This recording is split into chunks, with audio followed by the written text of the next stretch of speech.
Seorang nelayan diduga tertembak dari kapal patroli TNI Angkatan Laut.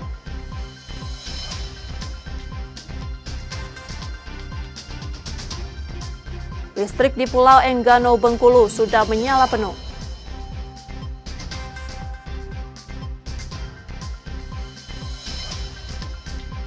Jakarta jadi markas sementara persiapan Sriwijaya FC.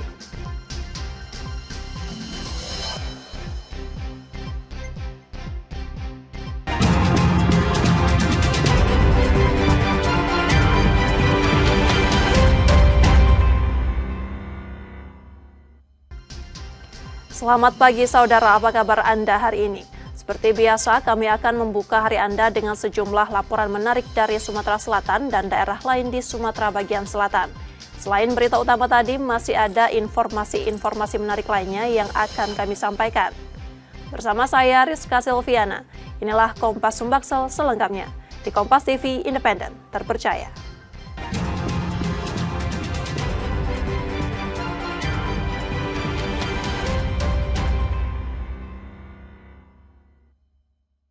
Di informasi pertama saudara, sebuah kapal nelayan di perairan Laut Birik Selat Bangka, dekat kawasan Sungai Sembilang Banyuasin, Sumatera Selatan, diduga ditembaki kapal patroli milik TNI Angkatan Laut.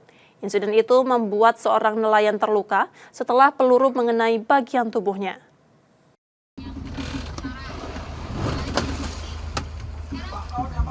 Insiden penembakan terhadap kapal nelayan di perairan Selat Bangka memicu kepanikan di antara sesama nelayan. Dalam peristiwa itu, seorang nelayan bernama Yoga, warga Banyuasin 2 mengalami luka serius di leher dan langsung dilarikan ke rumah sakit di Palembang. Peluru yang mengenai korban diduga berasal dari tembakan kapal patroli yang diduga milik TNI Angkatan Laut. Jenis peluru yang digunakan ditengarai peluru karet. Peristiwa bermula saat kapal nelayan tengah menjaring ikan di laut. Saat hendak menjauh, kapal tersebut justru dikejar dan terdengar suara tembakan yang mengenai salah satu anak buah kapal. Tiba-tiba datang kapal perang NKRI menuju ke selatan dengan jarak jalan pelan. Aku bangunkan anak buahku, itu ada kapal patroli, hati-hati, nanti kita di dekatnya, kataku. Tiba-tiba dia belok kiri. Nah, belok kiri langsung menuju arah kita, langsung kita potong alat tangkap kita tadi. Aku lari berdua sama kapal kita, lari ya, kejarnya terus sampai kapal satunya hampir dapat. Kita udah kejar lagi, tiba-tiba nurunkan speedboat karet. Kita perkiraan ada 8 orang perkiraannya, pakai baju seragam goreng.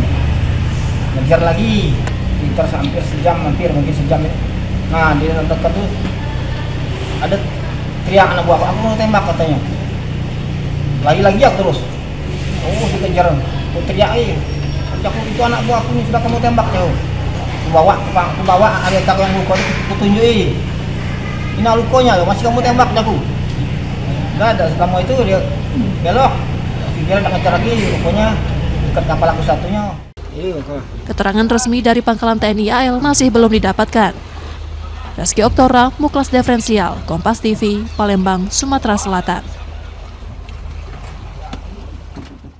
Sementara itu, sebuah sepeda motor milik petugas pemadam kebakaran di Palembang hilang dicuri. Aksi pelaku terekam kamera pengawas dan menyebar luas di media sosial. Aksi pencurian sepeda motor terjadi di Kelurahan 2 Ilir Timur 2 Palembang. Dua pelaku terekam kamera pengawas saat mendorong motor yang terkunci stang, lalu membawa kabur setelah diduga merusak kunci kontak.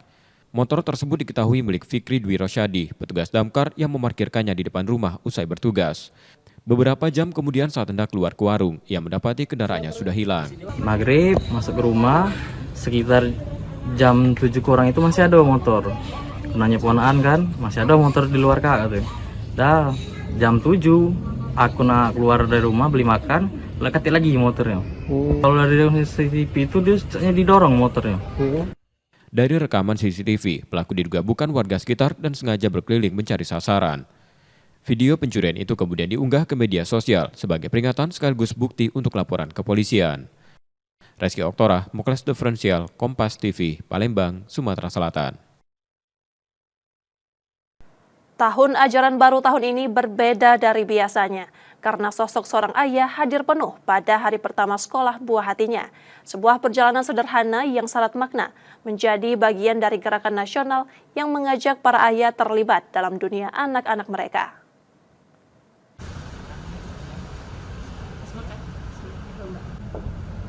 Pagi masih muda saat Aryo Saplis dan istrinya bersiap mengantar anak-anak mereka ke sekolah. Senin 14 Juli 2025 menjadi hari istimewa hari pertama tahun ajaran baru. Dimulai dari sang adik yang masih duduk di bangku sekolah dasar. Perjalanan pagi itu berlanjut ke SMP Negeri 9 Palembang, tempat sang kakak menimba ilmu. Bukan sekedar rutinitas, langkah ini menjadi wujud partisipasi Aryos dalam gerakan sekolah bersama ayah, sebuah gerakan nasional yang mendorong keterlibatan ayah dalam pendidikan dan pengasuhan anak. Sebaya merupakan bagian dari gerakan Ayah Teladan Indonesia, sejalan dengan edaran Kepala BKKBN nomor 7 tahun 2025. Tujuannya sederhana namun bermakna, menghadirkan sosok ayah di titik-titik penting tumbuh kembang anak. Data UNICEF tahun 2021 mencatat, sebanyak 20,9% anak di Indonesia tumbuh tanpa kehadiran figur ayah. Melalui gerakan ini, diharapkan hubungan emosional antara ayah dan anak semakin erat dan peran pengasuhan pun lebih seimbang. Saya sendiri sebagai kepala BKKBN Provinsi Sumsel itu mengantar anak sekolah. Tadi saya mengantar anak sekolah yang laki-laki bernama Api Paus Agami PSD 24. Hari ini saya dilanjutkan dengan mengantar anak saya yang cewek bernama Alifa Paus Agami ke SMP 9. Ini juga wujud bahwasanya seluruhnya bukan hanya sebagai seremonial, sebagai surat edaran saja, tetapi aksi nyata. Nah, diharapkan tadi sosialisasi ini masih bukan hanya hari ini, jadi terus-menerus dilakukan supaya bukan hanya mengantar anak sekolah, tapi ada juga acara-acara sekolah orang tua yang dilibatkan, terutama ayah. Di SMP Negeri 9 Palembang, gerakan ini disambut antusias. Sejumlah guru pria pun turut ambil bagian mengantar anak mereka di hari pertama sekolah. Ada beberapa bapak guru yang izin ke saya untuk menghantarkan anaknya sekolah pada hari ini. Karena itu saya berpikir bukan hanya program dari BKKBN saja yang melakukan, tapi berlaku untuk semua instansi. Maka dengan senang hati saya izinkan bapak ibu guru yang ada di sekolah kami untuk mendampingi anak-anak beliau di sekolah pada masa hari pertama sekolah ini. Gerakan Sebaya digelar serentak di seluruh Indonesia, melibatkan lintas instansi. Kedepan, BKKBN Sumatera Selatan terus berkomitmen mendorong inovasi demi membangun keluarga yang lebih hangat dan penuh peran. Muhammad Reza Pahlevi, Kompas TV, Palembang, Sumatera Selatan. Mengawali tahun ajaran baru, pemerintah Kota Palembang membagikan puluhan ribu seragam gratis bagi siswa sekolah dasar dan sekolah menengah pertama di ratusan sekolah kota ini.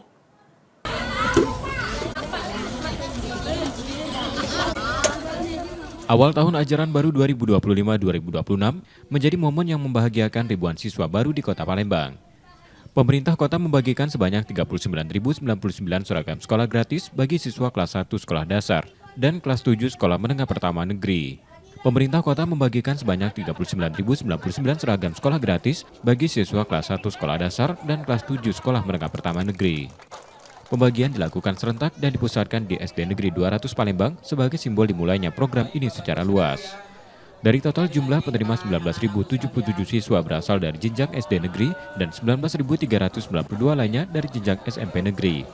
Program seragam gratis ini menyasar siswa baru di 249 SD Negeri dan 61 SMP Negeri sekota Palembang. Upaya ini diharapkan dapat meningkatkan akses pendidikan sekaligus mendukung pemerataan di seluruh wilayah kota.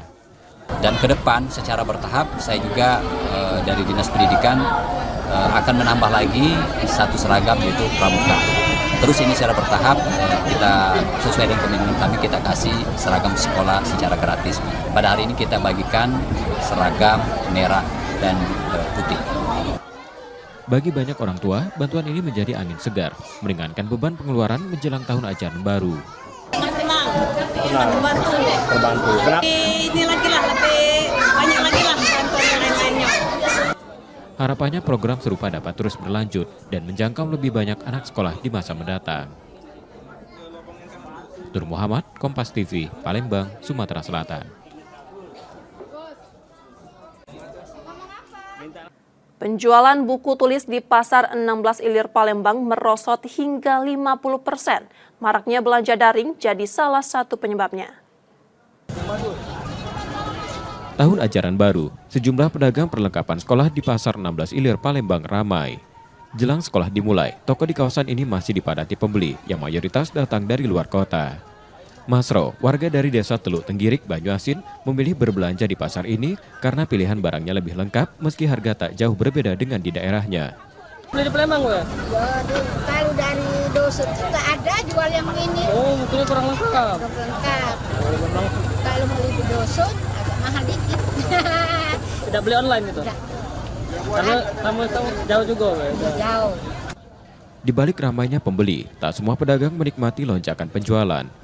Zul, salah satu penjual alat tulis, mengaku omsetnya turun sekitar 30% dibanding tahun lalu. Stok dari agen berkurang, ditambah persaingan dari toko daring yang kian gencar. Jika tahun lalu ia bisa mengantongi 5 juta rupiah per hari, kini pendapatannya tak sebesar itu. Standar lah lumayan, tapi dibanding ke tahun kemarin, habis tahun kemarin. Belum sampai tahun kemarin Pak? Mungkin kenapa tuh Pak? Entah lah apa, karena apalagi sekarang tuh bukunya agak nurun kan. Toko tahun kemarin kan naik bukunya, sekarang nurun itu. Ya toko lebih murah kan, sekarang kan. Itu online ngaruh juga enggak Pak? Online Pak? Ngaruh lah jelas. Sementara itu, Irwan, pedagang lain justru mengalami peningkatan omset. Ia menyebut berkurangnya jumlah pedagang menjadi faktor pendukung, meski penjualan online tetap mempengaruhi permintaan buku tulis hingga 50%. Alat-alat tulis, ini buku pena, sampul, penghapus, yang alat-alat kecil ini. Tahun ini lebih ramai atau lebih sepi Pak? Lebih ramai. Lebih ramai Pak? Ini tahun kemarin omset kita agak kecil, banyak. Sekarang ini yang dikit, dia omset kita agak salah.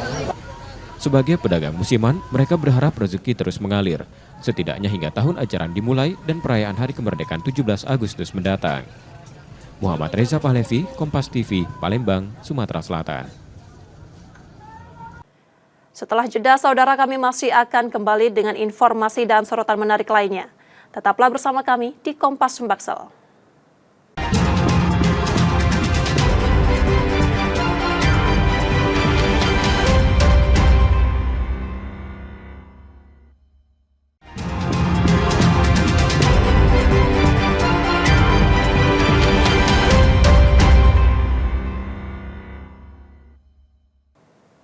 Anda masih bersama kami di Kompas Sumbaksel. Saatnya kita akan melihat sorotan dari daerah di Sumatera bagian selatan. Berikut laporan dari Bengkulu dan Jambi.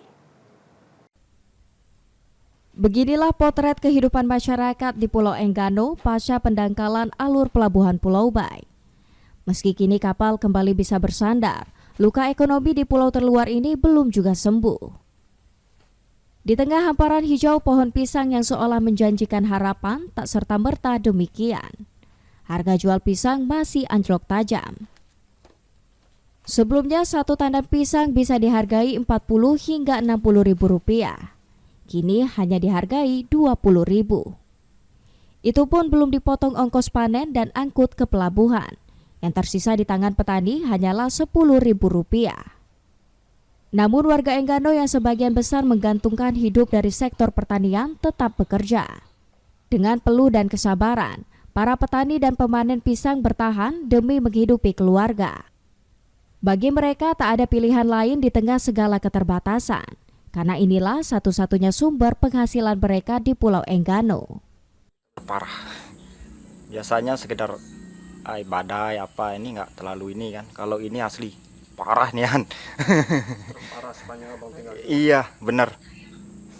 Parah kali ya yang ini. Meskipun gini alur kabarnya udah ini loh. Iya cuman kalau untuk ini tadi belum tahu kan kita untuk harga kedepannya kan. Tapi mudah-mudahannya agak naik lah dari 25. Tapi sampai sekarang masih rendah harga pisang. Masih karena belum uji coba kan. Kapal tuh bulannya belum muat barang kan. Baru BBM. Masih 20 ribu di tingkat petani itu Bang? Iya masih. Kebunnya batas belakang nih yang kita kelola paling batas 500 ribuan ada 400. Itulah batas normalnya. Kalau sekarang kondisi sekarang kan? Kalau kondisi yang sekarang nih paling dapat 150 200 Itu yang ada sekarang nih. Itu cukup nggak Bang untuk kebutuhan ekonomi Abang bersama keluarga? Ya kalau masalah cukupnya sih, iya. Tahulah sekarang kita keluarga kan, nggak cukup lah harga yang kayak gitu. Nasib serupa juga dialami para pembuat emping melinjo. Di dapur sederhana milik Zartia, tumpukan emping buatan tangan hanya bisa menunggu nasib. Tak ada kapal berarti tak ada penjual, tak ada pembeli berarti tak ada penghasilan. Untuk bertahan hidup bersama suami yang sama-sama telah lanjut usia serta beberapa cucunya, ia hanya bisa berharap dari kiriman sang anak di luar pulau. Paling 65, 55 udah terus gitu. Dari harga normalnya? Sekarang nih. Dari harga biasanya berapa Bu? Sebelum Biasanya ada yang 70, 75. Susah bawa emping kalau nggak ada kapal.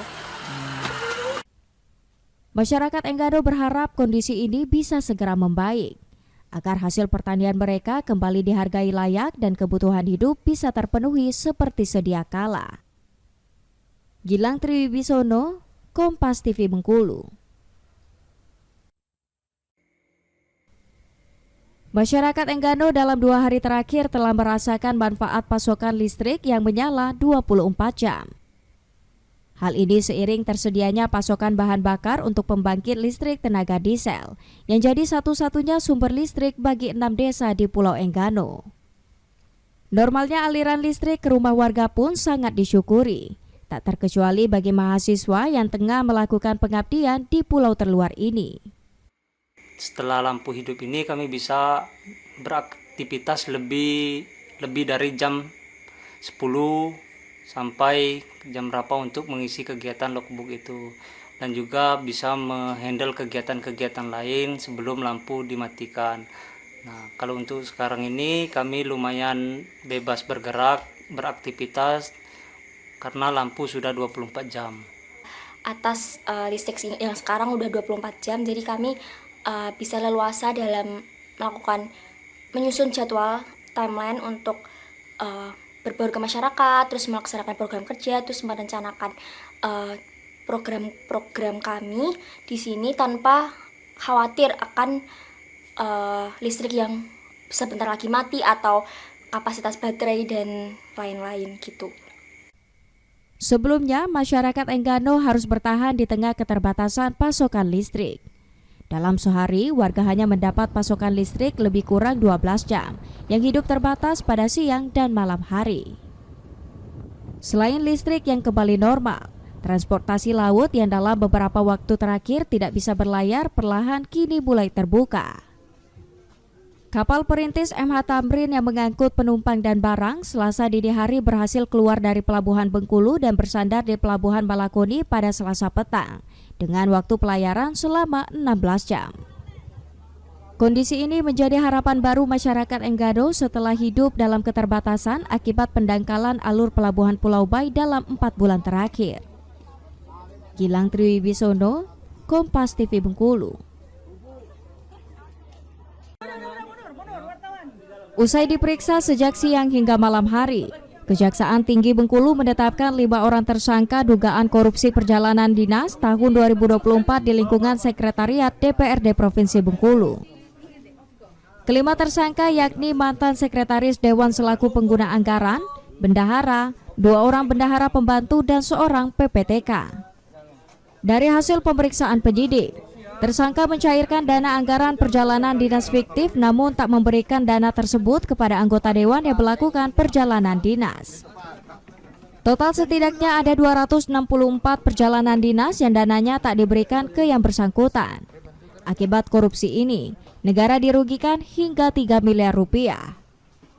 Salah satu mantan pejabat, bendahara pembantu juga PPTK ya, PPTK di salah satu instansi sekwan di provinsi, di mana dugaan tindak pidana korupsi pada Sekretariat DPRD Provinsi Bengkulu tahun anggaran 2024, bahwa selama penyidikan berlangsung telah ditemukan perbuatan melawan hukum terhadap 5 tersangka yang dilakukan beberapa orang sehingga timbul kerugian negara dan orang tersebut diminta pertanggungjawabannya, yaitu yang kita tetapkan tersangka 5 orang tadi. Sebelumnya, tim Pitsus Kejati Bengkulu melakukan penggeledahan di 2 instansi Sekretariat DPRD Provinsi Bengkulu dan Badan Pengelolaan Keuangan dan Aset Daerah Provinsi Bengkulu.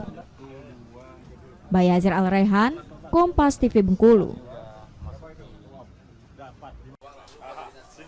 Tak butuh waktu lama, Polsek Ratu Agung Kota Bengkulu meringkus AS warga Kelurahan Tanah Patah usai mencuri seekor burung kontes beserta sangkarnya di sebuah rumah yang berada di Kelurahan Sukamrindu, Kota Bengkulu. Aksi pelaku sebelumnya sempat terekam CCTV, yang mana pelaku beraksi seorang diri layaknya ninja memanjat pagar hingga mengambil burung yang berada di lantai 2 rumah korban. Tak hanya itu, pelaku juga turun menggunakan tali jemuran yang sebelumnya terlebih dahulu diambilnya. Dari hasil pemeriksaan, pelaku yang diketahui merupakan residivis kambuhan dan sudah 5 kali keluar masuk penjara nekat beraksi untuk memenuhi kebutuhan hidupnya. Sebelum beraksi di waktu subuh, pelaku terlebih dahulu memetakan lokasi di siang hari. Kalau untuk modus pelaku, hasil dari pemeriksaan kami memang yang bersangkutan juga merupakan residivis. Ini yang ke-6. Ya, ini yang ke-6.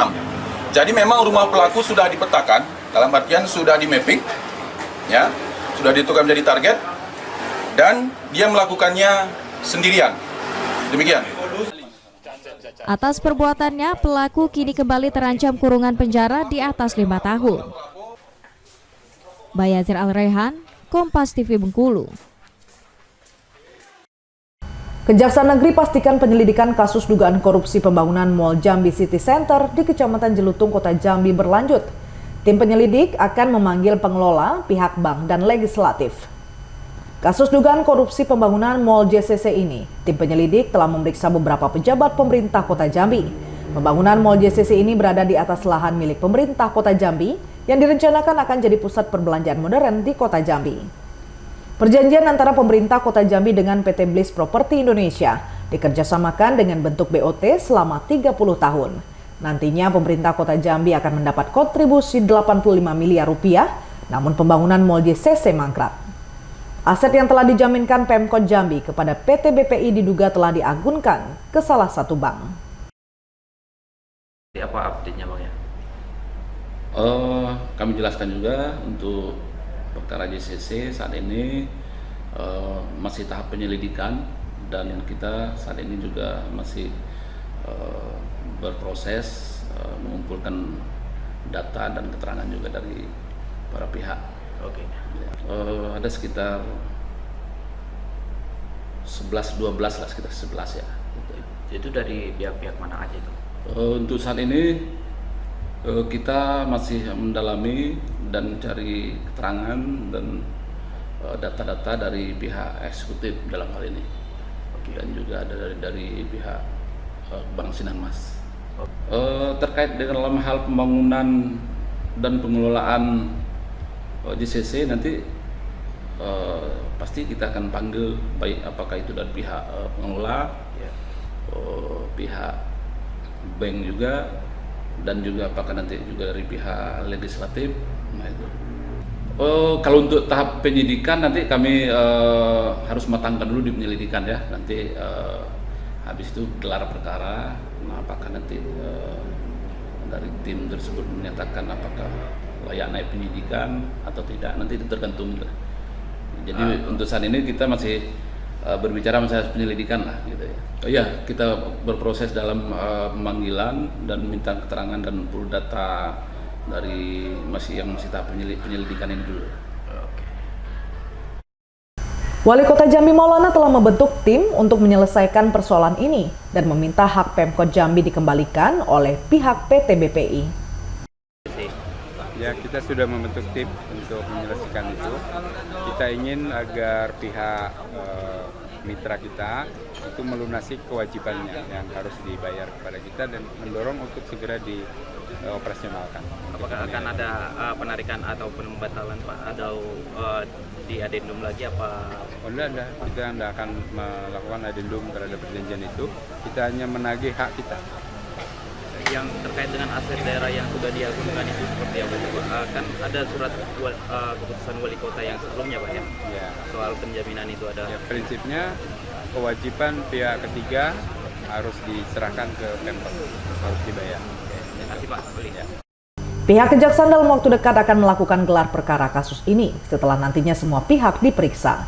Wiradani Damani, Kompas TV Jambi.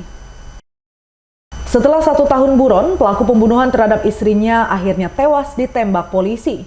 Polisi terpaksa menembak pelaku lantaran mencoba melawan polisi saat ditangkap. Bahkan polisi dan pelaku terlibat baku tembak di areal perkebunan kelapa sawit di Kecamatan Marosebo Ulu, Kabupaten Batanghari, Jambi. Suara letusan senjata api mewarnai penangkapan Hairul, tersangka kasus pembunuhan yang menewaskan istrinya bernama Yoyok Afriani yang terjadi pada Juni 2024 silam. Jenazah Hairul kemudian dibawa ke Rumah Sakit Umum Hamba Muara Bulian sebelum diserahkan ke pihak keluarga. Dari keterangan polisi, pihaknya sempat kesulitan melacak keberadaan pelaku karena ia sering berpindah-pindah tempat di Kecamatan Marosebo Ulu, Kabupaten Batanghari, Jambi. Selama 1 tahun persembunyiannya, Hairul juga membekali dirinya dengan sejumlah senjata api lengkap dengan amunisi. Kasus KDRT yang ada di Desa Parangkelapa seperti apa? Jadi untuk kasus KDRT ini, Juni 2024 kita menerima laporan bahwasanya ada orang hilang. Kemudian adanya penemuan jenazah. Setelah kita identifikasi, jenazah tersebut atas nama Yoyo. Setelah itu, kita melakukan penyelidikan, mendapatkanlah informasi bahwasanya yang melakukan pembunuhan tersebut adalah almarhum Hairul. Siapa dia? Hairul ini adalah suami dari almarhumah Yoyo yang ditemukan pada saat itu. Kita melakukan pengejaran terhadap saudara Hairul ini udah lebih kurang 1 tahun, yang mana setiap kali kita melakukan upaya paksa penangkapan, yang bersangkutan selalu melakukan perlawanan terhadap kita. Ini kemarin tanggal 2 Juli 2024, Alhamdulillah Satreskrim Polres Batanghari dapat mengamankan saudara Hairul. Akan tetapi pada saat mengamankan saudara Hairul itu melakukan perlawanan dengan cara melakukan penembakan kepada anggota opsnal kita. Kemudian saudara Hairul ini pada saat kita amankan, pada saat berhasil kita lumpuhkan, kita temukan ada sekitar 6 pucuk senjata api. Terdiri dari 4 panjang, 1 pendek. Almarhum berhasil kita lumpuhkan, yang ada pada badannya jenis senjata api panjang dan senjata revolver rakitan. Pada Juni 2024 lalu, Yoyok Afriani sempat dikabarkan hilang oleh pihak keluarganya dan akhirnya ditemukan dalam kondisi mengenaskan. Dari hasil penyelidikan polisi, terungkap pelaku pembunuhan ternyata Hairul yang merupakan suami korban sendiri. Hairul menghabisi nyawa istrinya secara sadis dan keji serta menguburnya di sebuah perkebunan milik warga setempat. Wiradani Damani, Kompas TV Jambi. Demikian tadi saudara sorotan dari Bengkulu dan Jambi. Setelah jeda kami masih akan kembali dengan informasi menarik lainnya. Tetaplah bersama kami di Kompas Sumbaksel.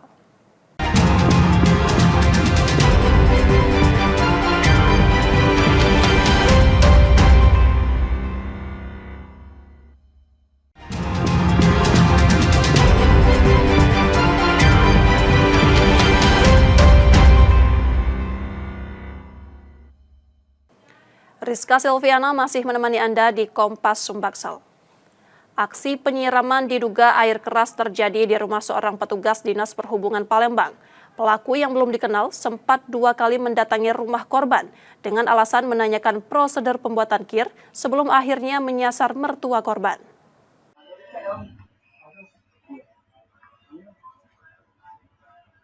Insiden penyiraman cairan diduga air keras terjadi di rumah seorang petugas Dinas Perhubungan Palembang Ibnu Richard di Jalan Residen Najamuddin Sukamaju, Sako pada 10 Juli 2025. Dari rekaman kamera pengawas, tampak seorang pria bertopi menyiramkan cairan dari dalam botol ke arah mertua korban. Aksi itu berlangsung cepat. Teror ini bukan yang pertama. Sebelumnya salah satu rumah milik korban juga menjadi sasaran aksi pembakaran yang diduga disengaja. Pelaku disebut sempat 2 kali datang ke rumah korban bersama seorang rekannya dengan mengendarai sepeda motor. Keduanya berdalih ingin menanyakan prosedur pembuatan kir. Meski merasa tak memiliki persoalan pribadi, korban mengingat pernah terjadi cekcok antara orang terdekatnya dengan kakak iparnya beberapa waktu lalu. Semalam baru lagi kejadian, datang dianya, mertua aku lagi duduk di depan, aku lagi di ruang tamu duduk. Nah dia datang langsung nanya aku, ada Pak, ada Assalamualaikum, ada Pak, ada Kak Richard. Ada aja mertua aku tegak, mertua aku ngelengah, langsung disemprotnya, disiramnya pakai air keras. Aku langsung tegak, langsung aku kejar, dia langsung berlari. Itu. Perawakannya seperti apa, Kak? Tinggi-tinggi kurus uangnya. Terekam CCTV, jelas. Kasus ini telah dilaporkan ke Polda Sumsel dan pelapor berharap penyelidikan dapat segera dilakukan. Reski Oktora, Muklas Diferensial Kompas TV, Palembang, Sumatera Selatan.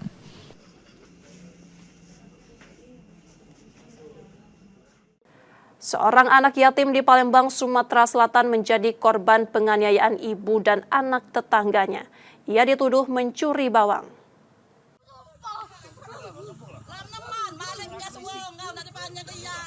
Seorang anak laki-laki berusia 12 tahun, MAS, menjadi korban penganiayaan tetangganya sendiri, seorang ibu dan anak di kawasan Lorong Depot Sadewo, 15 Ulu Caka, Baring, Palembang.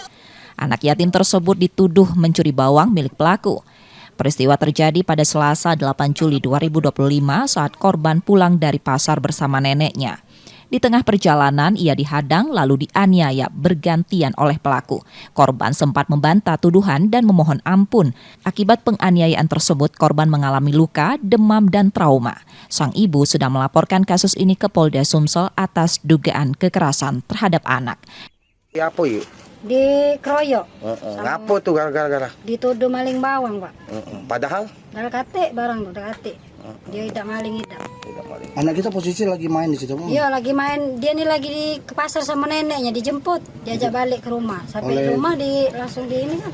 Digebuk kan gitu. Siapa yang mukulin itu? Emaknya sama anaknya. Nah, yang ada lanang sikok itu siapa? Itu tetanggonya itu, Pak. Yang megangnya? Iya, yang megang itu tetanggonya. Oh, itu tetangga kita juga itu yang pelaku itu? Iya, tetangga juga semua situ rumahnya.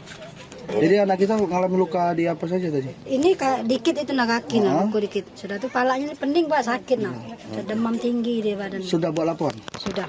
Di mana, Bu? Di Polda.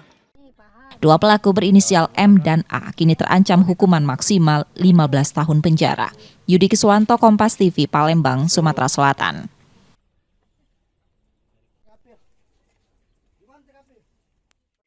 Saudara, Dinas Perhubungan Kota Palembang kembali mengingatkan pengemudi kendaraan bertonnase besar untuk mematuhi jam operasional saat melintas di dalam kota.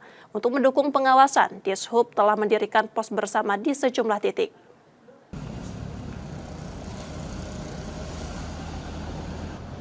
Dinas Perhubungan Kota Palembang kembali mengingatkan para pengemudi angkutan barang bertonnase besar agar mematuhi jam lintas yang telah ditetapkan. Aturan ini tertuang dalam Peraturan Wali Kota Nomor 26 Tahun 2019 tentang rute dan waktu operasional kendaraan berat di dalam kota. Sesuai ketentuan, kendaraan bertonnase besar hanya diperbolehkan melintas di Kota Palembang pada pukul 21 waktu Indonesia Barat hingga pukul 6 waktu Indonesia Barat. Sementara itu, kendaraan yang keluar dari Pelabuhan Bom Baru mendapat izin melintas mulai pukul 9 hingga 15 waktu Indonesia Barat melalui Jalan MP Mangkunegara dan Nurdin Panji. Nanti kami terus nanti akan koordinasi terkait masalah sanksi dan nanti dengan pihak Polrestabes kami akan bersama-sama untuk penegakan aturan ini. Kalau untuk aturannya tidak boleh masuk dalam Kota Palembang mulai jam 9 malam sampai jam 6 pagi. Namun untuk keluar dari Bom Baru itu karena masalah keterkaitan perekonomian itu dibolehkan keluar dari Bom Baru jam 9 pagi sampai jam 3 sore tapi melalui Jalan MP Mangkunegara Nurdin Panji. Untuk memastikan aturan berjalan efektif, Dishub telah berkoordinasi dengan Polrestabes Palembang dalam penindakan pelanggaran. Selain itu, pos bersama juga didirikan di beberapa titik strategis seperti kawasan Macan Lindungan, Kebun Sayur, dan Simpang Bandara guna memantau pergerakan kendaraan berat. Nur Muhammad, Kompas TV, Palembang, Sumatera Selatan.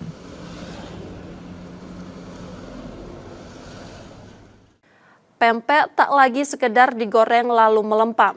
Kini kudapan khas Palembang itu hadir dalam wujud baru. crispy, renyah, dan tahan lama. Dari tangan kreatif seorang ibu rumah tangga, lahirlah pempek kemasan yang praktis dan siap jadi oleh-oleh, bahkan menembus pasar internasional. Di salah satu ruas Jalan Akasia Seduduk Putih Palembang berdiri sebuah gerai oleh-oleh yang tampil berbeda. Bukan sekedar pempek biasa, tapi pempek crispy yang renyah, tahan lama, dan siap saji. Inovasi ini lahir dari tangan Raden Ayu Anissa, pelaku UMKM yang sejak 2019 mengubah cara menikmati pempek. Ia melihat celah dari kelemahan pempek crispy yang cepat melempam usai digoreng. Dari sana, ia meracik ulang resep, menciptakan pempek dengan tekstur garing yang awet lengkap dengan varian rasa, seperti original, balado, barbecue, salad, hingga keju. Di setiap kemasan tersedia cuko siap santap tanpa perlu dipanaskan kembali. Dengan harga mulai Rp25.000 untuk pembelian langsung dan Rp29.000 melalui platform online. Pempek crispy ini tak hanya laris di Palembang, tapi juga telah menembus pasar nasional. Bahkan sempat dikirim hingga ke Singapura, Prancis, Jepang, dan Tanah Suci Mekah melalui pesanan daring dan bawaan tangan. Dalam sehari, ia mampu memproduksi hingga 100 potong pempek kecil. Kalau awal itu pempek biasa. Kalau sebenarnya awal itu kan 2015 karena jualan kemarin itu kan tutup buka nggak terlalu digelutin. Nah pas pada saat 2019 itu saya gelutin, fokus. Saya buat inovasi karena selama ini kan di pempek lain itu hanya menjual pempek tapi tidak ada yang inovasinya. Makanya saya buat beda dengan yang lain. Namun, perjalanan bisnis ini tak selalu mulus. Fluktuasi harga ikan dan keterbatasan tenaga kerja menjadi tantangan yang kerap datang. Untuk itu, Anissa berencana menggandeng sekolah kejuruan agar para siswa bisa belajar sekaligus membantu produksi. Gerainya terus tumbuh dan kepercayaan pelanggan kian menguat. Beli pempek crispy, rasanya enak dan banyak pilihannya. Yang murah dan terjangkau. Makan sendiri dan untuk oleh-oleh. Dari dapur rumah, Anissa membuktikan inovasi bisa membawa cita rasa tradisional melanglang buana. Purwantoro, Kompas TV, Palembang, Sumatera Selatan. Di informasi olahraga, saudara, menjelang bergulirnya Liga 2 musim 2025-2026, Sriwijaya FC mulai memanaskan mesin. Pemusatan latihan digelar di Jakarta menjadi bagian dari persiapan tim, sekaligus ajang seleksi bagi pemain asing dan lokal yang berpeluang memperkuat skuad Laskar Wongkito.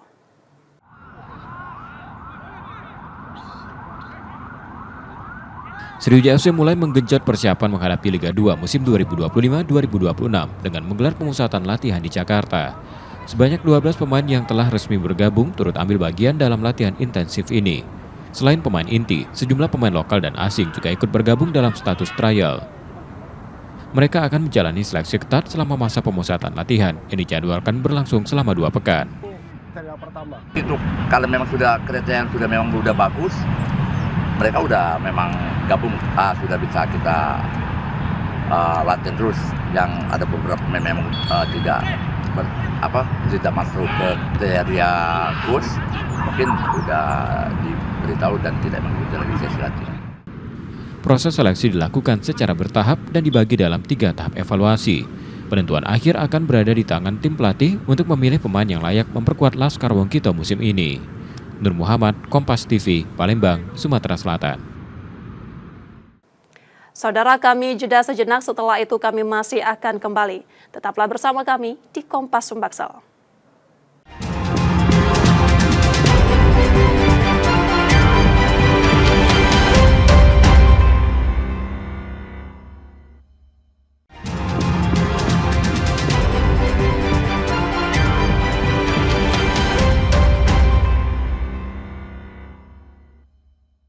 Anda masih menyaksikan Kompas Sumbaksel, saudara. Jika Anda tidak sempat menyaksikan sorotan utama kami, berikut laporan utama Kompas Sumbaksel hari ini.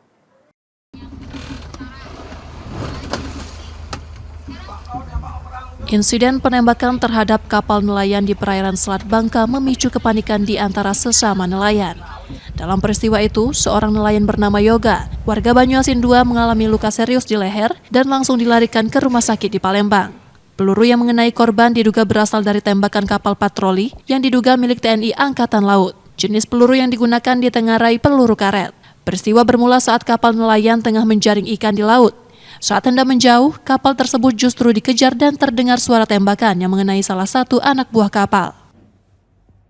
Tiba-tiba datang kapal perang NKRI menuju ke selatan dengan jalan pelan. Aku bangunkan anak buahku, itu ada kapal patroli, hati-hati, nanti kita di dekatnya, kataku. Tiba-tiba dia belok kiri. Nah, belok kiri langsung menuju arah kita. Langsung kita potong alat tangkap kita tadi. Aku lari berdua kapal kita, lari ya. Kejarnya terus sampai kapal satunya hampir dapat. Kira dalam kejar lagi, tiba-tiba nurunkan speedboat karet. Kita perkiraan ada 8 orang perkiraannya, pakai baju seragam goreng. Ngejar lagi, sekitar hampir mungkin sejam. Nah, di dekat tuh ada teriak anak buah, aku mau tembak katanya. Lagi aku terus. Oh, dikejar. Aku teriak aku itu anak buahku ini sudah kamu tembak jauh. Aku bawa ada tak yang luka itu tunjuki. Ini lukonya, masih kamu tembak aku. Enggak ada, selama itu dia belok. Dia nak ngejar lagi, rupanya dekat kapal aku satunya. Keterangan resmi dari Pangkalan TNI AL masih belum didapatkan. Reski Optora, Muklas Diferensial, Kompas TV, Palembang, Sumatera Selatan.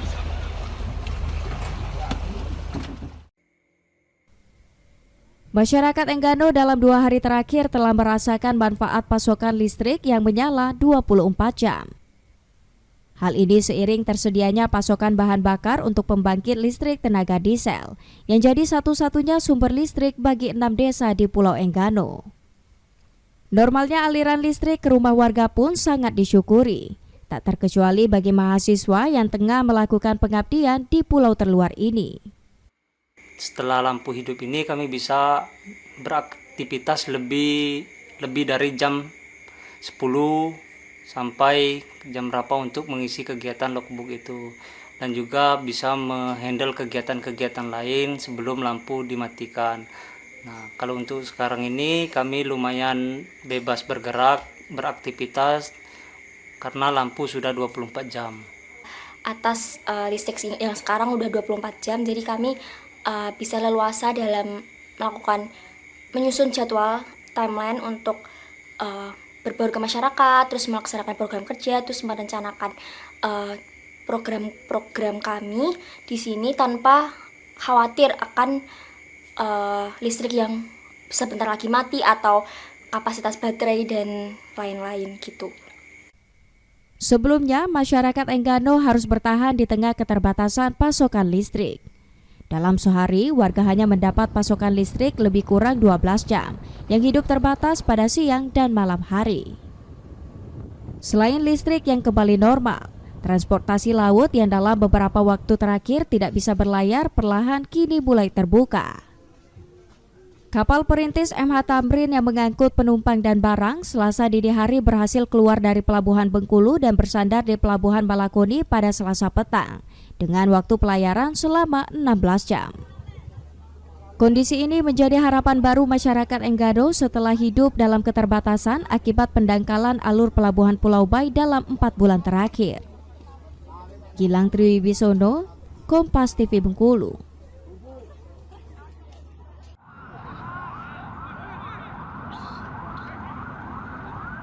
Sriwijaya FC mulai menggenjot persiapan menghadapi Liga 2 musim 2025-2026 dengan menggelar pemusatan latihan di Jakarta. Sebanyak 12 pemain yang telah resmi bergabung turut ambil bagian dalam latihan intensif ini. Selain pemain inti, sejumlah pemain lokal dan asing juga ikut bergabung dalam status trial. Mereka akan menjalani seleksi ketat selama masa pemusatan latihan yang dijadwalkan berlangsung selama 2 pekan. Itu kalau memang sudah kriteria yang sudah bagus, mereka udah memang gabung, sudah bisa kita latihan terus. Yang ada beberapa memang tidak masuk ke kriteria kurs, mungkin sudah diberitahu dan tidak mengikuti lagi sesi latihan. Proses seleksi dilakukan secara bertahap dan dibagi dalam 3 tahap evaluasi. Penentuan akhir akan berada di tangan tim pelatih untuk memilih pemain yang layak memperkuat Laskar Wongkito musim ini. Nur Muhammad, Kompas TV, Palembang, Sumatera Selatan.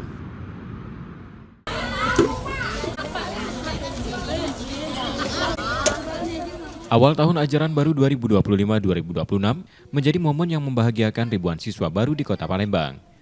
Pemerintah kota membagikan sebanyak 39.099 seragam sekolah gratis bagi siswa kelas 1 sekolah dasar dan kelas 7 sekolah menengah pertama negeri.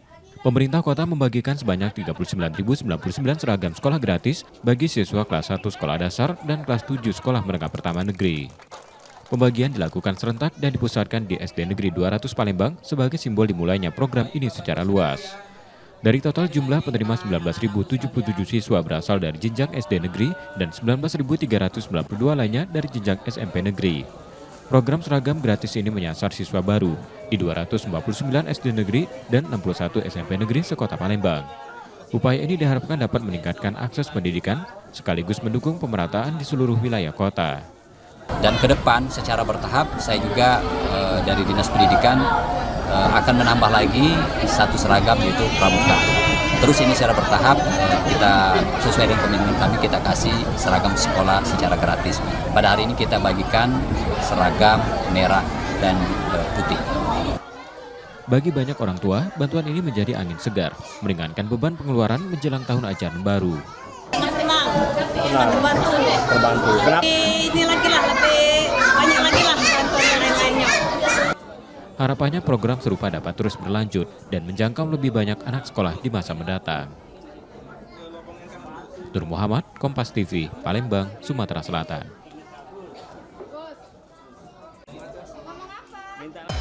Informasi tadi saudara menjadi akhir dari Kompas Sumbaksel hari ini.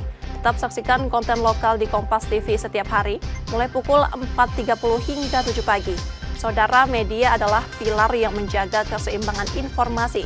Dengan menonton Kompas TV Palembang, Anda membantu memastikan media terus ada, menyajikan berita yang dapat dipercaya. Kembali kami mengingatkan bagi Anda yang ingin berbagi informasi atau kritik dan saran, dapat mengakses media sosial kami di @KompasTV Palembang. Akhirnya saya Rizka Silviana pamit. Tetaplah menyaksikan Kompas TV, independen terpercaya. Terima kasih sudah menonton dan sampai jumpa.